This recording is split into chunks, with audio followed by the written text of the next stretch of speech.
Christmas, everybody. It is December 24th, the day before Christmas. And today is Thursday, the day before Friday. So that means this must be the special Christmas Eve edition on Thursday of the Friday Funnies. So Christmas Eve, boy, it's always such a magical time of year, isn't it? This is when just a couple of eggnogs and a lame present can turn an ordinary relative into a screaming maniac. So to prepare you for your upcoming interpersonal interactions, I've written this poem. 'Twas the night before Christmas, and all through the House and the Senate, Santa's elves were crafting a health care bill that they couldn't wait to cram down our throats like a fistful of figgy pudding, even though they know we're allergic to figgy pudding. Thank you. Thank you. I know it doesn't rhyme, but it really pretty much does bring to light the spirit of the season. And so to keep that spirit going, here is the special Christmas Eve Thursday edition of the Friday Funnies. Alright, it's been said that Christmas is for animals too, because Christmas brings up images of things like sheep and cows and camels.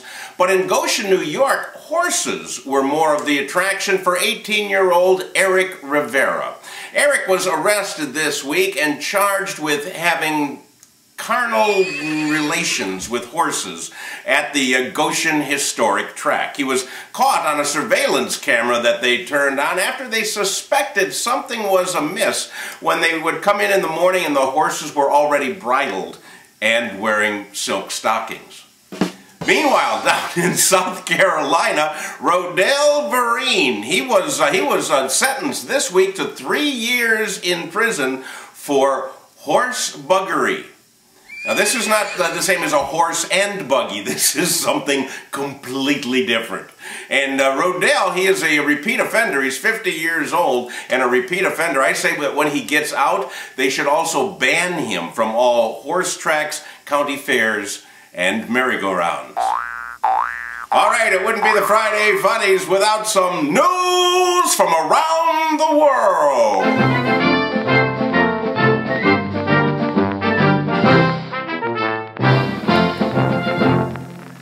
This time we're going over to Banksy, China. Banksy. I hope that's the way you pronounce it. If not, and you're from Banksy, give me a call and I'd be happy to correct it in a future edition. Anyhow, over in Banksy restaurant, a man by the name of Sing He walked into a restaurant and took his jacket off and pointed to the explosives he had hidden under his shirt and said, "I'm going to blow this place up unless my demands are met." And he wanted a whole bunch of money, and he said, "If I don't get it, I will detonate these explosives." So quickly the bomb specialist squad was called in, and it didn't take them too long to figure out that these lumps under Mr. He's shirt were not explosives at all.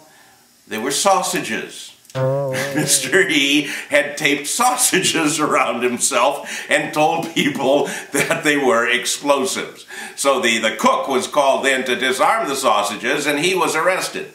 Not the cook, the man named He. See, the whole thing is very complicated. The man named He, and you refer to him as He. From now on, I'm just going to call him the Wiener Bomber. All right, back home in Warren, Michigan, a 52-year-old man walked into Bray's restaurant with a 5-inch knife stuck in his chest. And he sat down and he ordered coffee. And he said he was the victim of an armed robbery several blocks away, and he walked all the way to the restaurant to be able to use their payphone to call 911. And while 911 was being called, somebody said, "Why don't you pull that knife out of your chest?" He goes, "Oh no, if I do that, I'm afraid that the coffee will squirt out."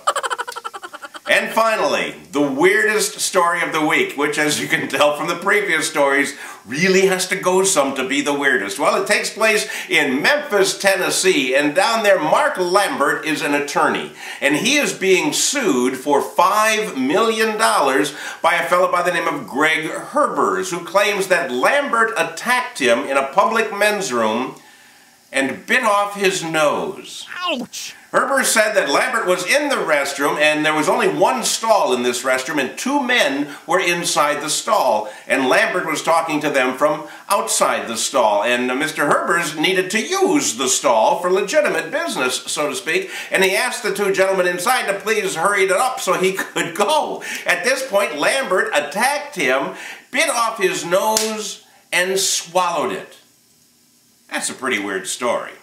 Now, had this happened to me, all I know is that if I walked into a restroom and there were two men in the only stall in there, I would leave and go and use the women's room.